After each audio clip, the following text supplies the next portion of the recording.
Welcome to the captivating world of Where the Crawdads Sing by Delia Owens. Set in the mysterious and beautiful marshlands of North Carolina, this novel tells the story of Kia Clark, a girl abandoned by her family and left to grow up alone in the wild. Known as the Marsh Girl by the nearby townspeople, Kia's life is marked by deep isolation, resilience, and an extraordinary connection to nature. But this is more than just a story of survival.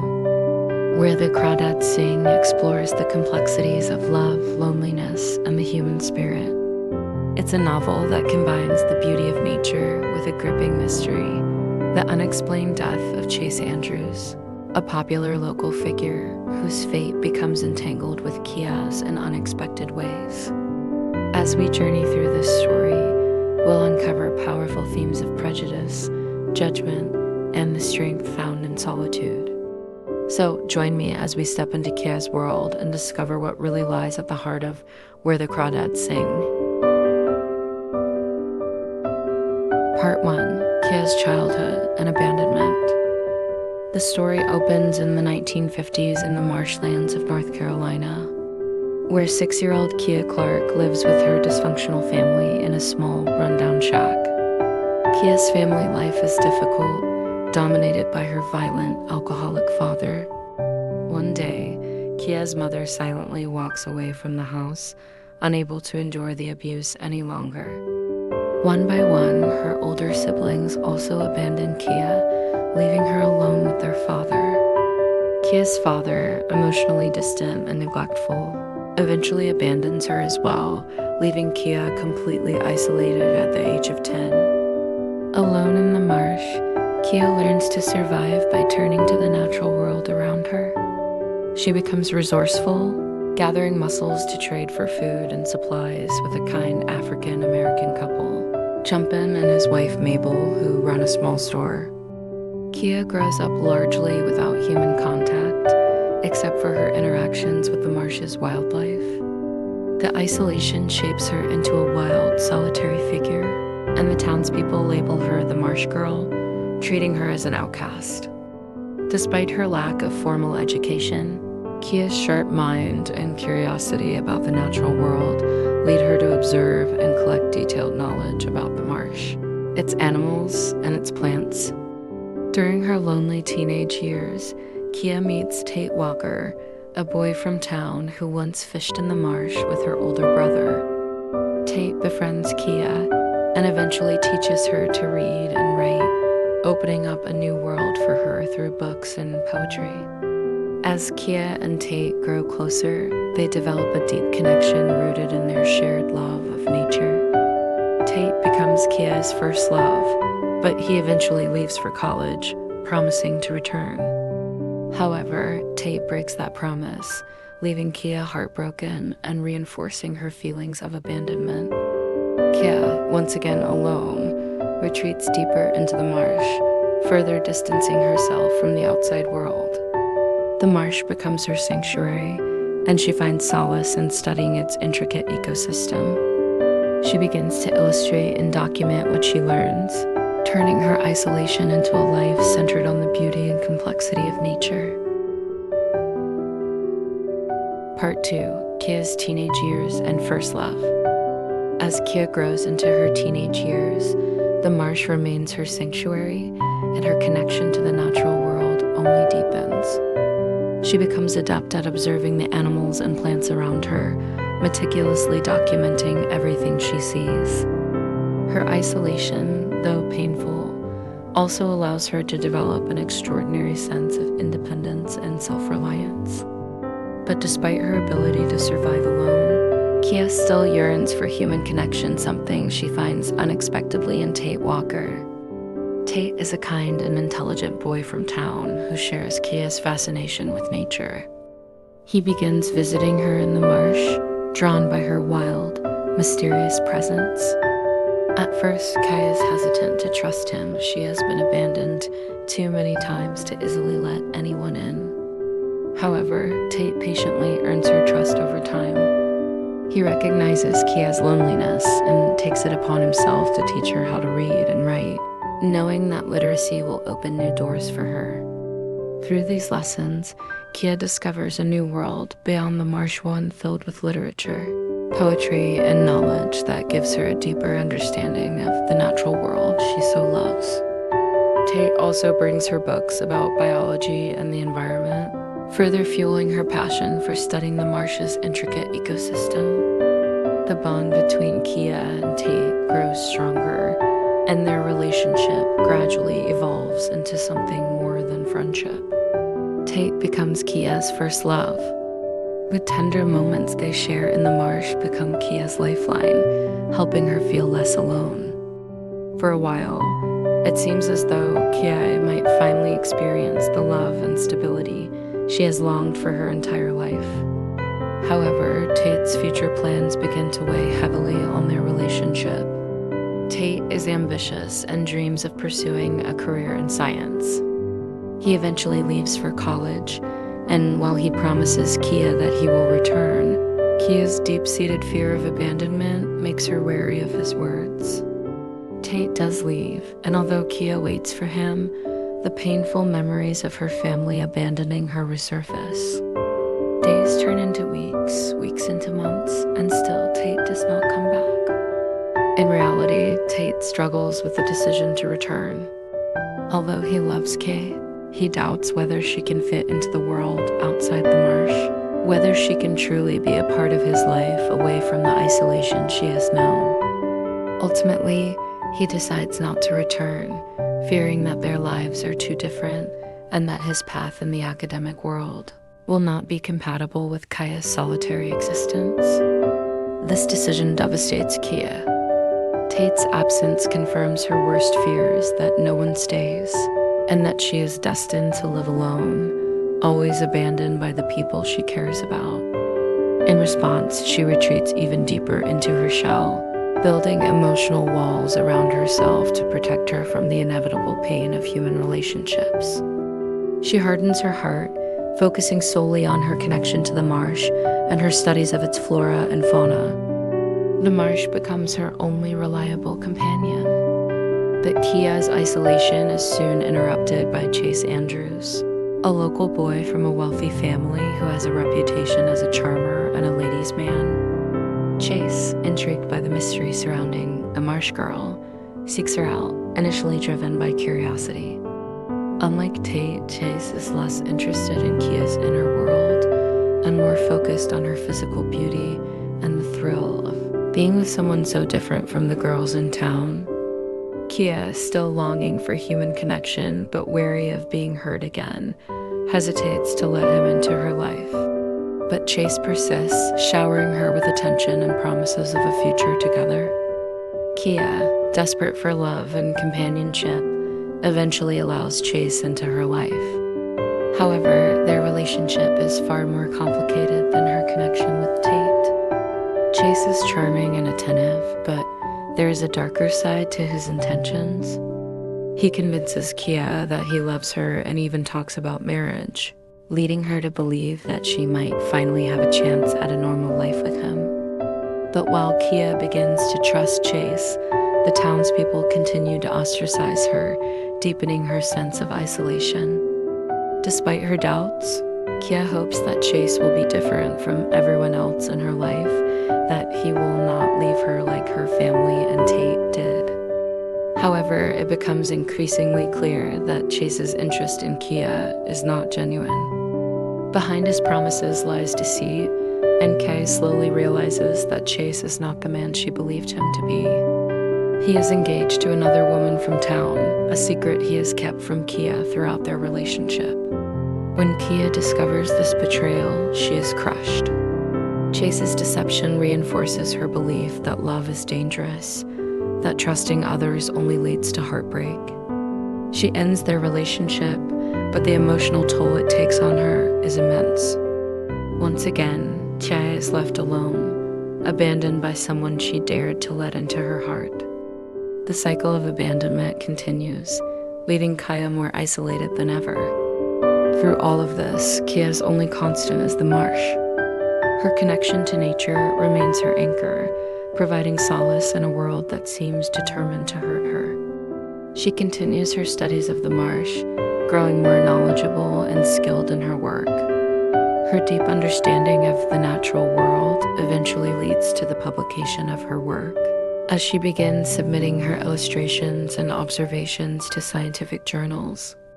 The marsh, with its unwavering beauty and mystery, is Kia's refuge, a place where she feels truly at home, safe from the pain that human relationships bring. Part 3. The Death of Chase Andrews and the Investigation. By the late 1960s, Kia Clark is living alone in the marsh, continuing her work as a naturalist.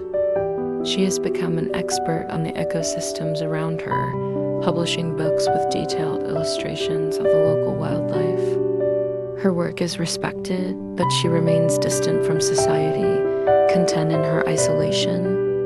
However, her past soon comes back to haunt her. In 1969, the body of Chase Andrews is discovered at the base of a fire tower in the marsh. The town of Berkeley Cove is shocked by his death. Chase was a popular figure in the community, known for his charm and charisma. The circumstances of his death are suspicious, with little evidence pointing to how he fell or whether it was an accident or murder. The local authorities, led by Sheriff Ed Jackson, began investigating the case, and rumors quickly spread throughout the town. Given Kia's reclusive nature and her past relationship with Chase, many townspeople immediately suspect her involvement in his death. Over the years, Kay has become a convenient scapegoat for the town's troubles, and the fact that she was once romantically linked to Chase makes her the prime suspect in his death. The gossip mill churns, fueled by prejudice against the Marsh Girl, and whispers of her involvement spread like wildfire. As the investigation deepens, more troubling details about Chase's life begin to surface. Although Chase was engaged to a woman from town Pearl, it becomes clear that he continued his relationship with Kia in secret, manipulating and deceiving her. The townspeople's perception of Kia as a wild and dangerous outcast makes her an easy target for their suspicions. Despite the lack of direct evidence connecting her to Chase's death, the investigation uncovers a few key pieces of evidence that heighten suspicion around TA. Chase had been wearing a shell necklace that Kia had given him during their relationship, a necklace that he cherished and always wore. After his death, the necklace is mysteriously missing, and its absence raises further questions. Additionally, there is a mysterious set of tracks near the tower that appear to have been made by a boat, leading the authorities to suspect that someone could have used the waterways to approach the scene unnoticed. Sheriff Jackson and his deputies eventually bring Kaya in for questioning, and though she denies any involvement, the case against her builds. Her long history of isolation, combined with her past relationship with Chase, makes her the perfect suspect in the eyes of the law. Despite her protests of innocence, the townspeople's biases and the circumstantial evidence put her in a precarious position. Kia is arrested and charged with Chase's murder. The trial becomes a major event in Berkeley Cove, with the townspeople eagerly watching as the prosecution attempts to portray Kia as a dangerous and vengeful woman. Kia's defense is handled by Tom Milton, a retired lawyer who believes in her innocence and is determined to help her. Throughout the trial, Kia maintains her composure, though internally she feels the weight of being judged not only for Chase's death, but for her entire life as an outcast. During the trial, the prosecution argues that Kia, driven by jealousy and rage after learning of Chase's engagement, lured him to the fire tower and killed him. They present the missing necklace as a key piece of evidence, implying that Kia may have taken it as a trophy after committing the crime. They also suggest that her reclusive nature and wild upbringing made her capable of such an act. The defense, on the other hand, works to dismantle the case by focusing on the lack of concrete evidence. There are no fingerprints, no witnesses, and no definitive proof that Kia was at the scene of the crime. Tom Milton argues that the prosecution's case is built on prejudice and assumptions rather than facts. He emphasizes that Kia's connection to the marsh and her isolation from society should not be mistaken for guilt. The trial serves as a broader reflection of the town's prejudice against Kia. For years, she has been treated as an outsider feared, misunderstood and judged by those who never took the time to know her. Her trial is not just about Chase's death. It's about whether the town can see beyond their long-held beliefs about the Marsh Girl and recognize her as more than a scapegoat. Throughout the trial, Kia's vulnerability is palpable. Despite her strong exterior, the constant scrutiny and judgment wear her down emotionally. She feels the full weight of being an outsider, a person who has never fully belonged. Yet, at the same time, she holds on to her inner strength, the strength she has developed through years of surviving on her own. As the trial progresses, the evidence against Kia begins to crumble under the defense's cross-examination. The boat tracks near the scene are inconclusive, and the missing necklace is never found. The prosecution's argument that Kia had the motive and means to kill Chase is ultimately based on speculation rather than fact. After a tense and dramatic trial, the jury returns with its verdict. Kia is found not guilty of Chase's murder. The verdict is a moment of relief for Kia, though it doesn't entirely erase the pain and trauma she has endured. She returns to her life in the marsh, but the trial leaves a lasting impact on her, deepening her resolve to stay isolated from the town that has consistently misunderstood and judged her. Part 4. The Climax and the Final Revelation. After Kay is acquitted of Chase Andrews' murder, she returns to the life she had known before the trial, living in her small, isolated cabin in the marsh, devoting herself to the study of nature. Though she is now free, the emotional toll of the trial lingers, reinforcing her belief that she can only truly rely on herself and the marsh for peace and security. Kia continues to build her career as a published naturalist, documenting the rich life of the marshlands in stunning detail. Her books are respected by the scientific community, and she becomes somewhat renowned for her work. But she remains reclusive. The marsh remains her sanctuary, a place where she can find comfort and solace, far away from the judgment and prejudice of the townspeople. Despite her isolation, Tate Walker re-enters Kia's life. After years of regret over leaving her, Tate slowly rebuilds their relationship. He understands Kia's deep mistrust of people and respects her need for space, approaching her with patience and understanding. Eventually, the two rekindle their romance. Tate's love for Kia is genuine and enduring, and over time, she comes to trust him again. They settle into a quiet life together in the marsh, living in harmony with nature and each other.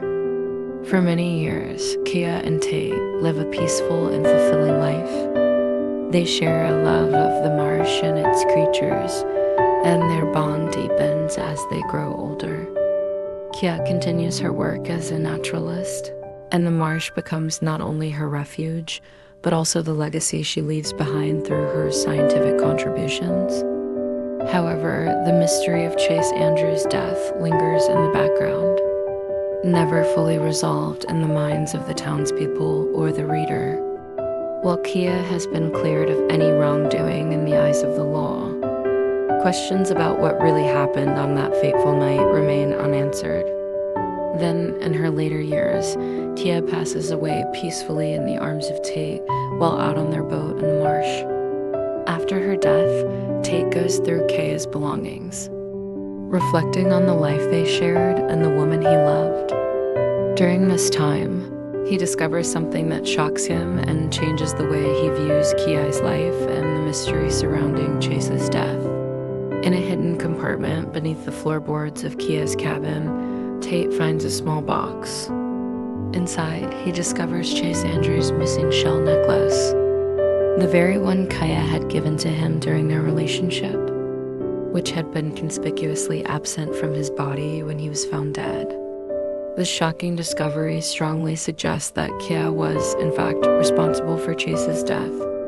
The necklace, which had been a key piece of evidence in the trial, had remained hidden in Kia's possession all along. Tate also finds a poem written by Kia under her pen name Amanda Hamilton that seems to describe the act of murder. The poem metaphorically depicts the killing of a man in a way that matches the circumstances of Chase's death.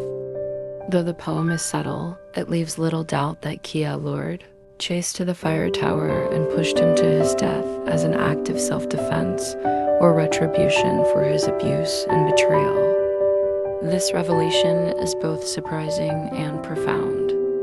Kia, who had been portrayed as a victim throughout much of the novel, is now seen as someone who may have taken matters into her own hands to protect herself from further harm. It reframes the story, showing that Kia, while deeply connected to nature and isolated from society, had the capacity for decisive, even deadly action when her survival was at stake. Yet Tate, upon discovering this secret, chooses to protect Kia's legacy. He decides not to reveal the truth about Chase's death, honoring the woman he loved by letting her remain, in the eyes of the world, innocent.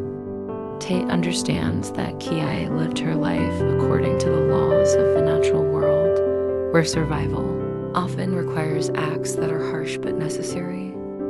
In his mind, Kia was simply doing what she had always done, surviving in a world that had been unkind to her. The novel ends on this ambiguous yet powerful note, leaving the reader to reflect on the nature of justice, survival, and the complexities of human morality. Kia's life had been shaped by abandonment, prejudice, and isolation, but also by love, resilience, and her deep connection to the marsh. In the end, she lived life on her own terms, even when those terms meant taking extreme actions to protect herself. Where the Crawdads Sing is a beautifully written novel that explores themes of loneliness, survival, resilience, and the deep connection between nature and humanity. Kia Clark's story is one of heartbreak and strength, illustrating how a person can thrive in isolation, but also how that isolation can leave deep emotional scars. Through its vivid portrayal of the marsh and its nuanced exploration of human relationships, the novel offers a profound meditation on the complexities of life, love, and justice. The summary of the novel, Where the Crawdads Sing, ends here. See you again in the next book video.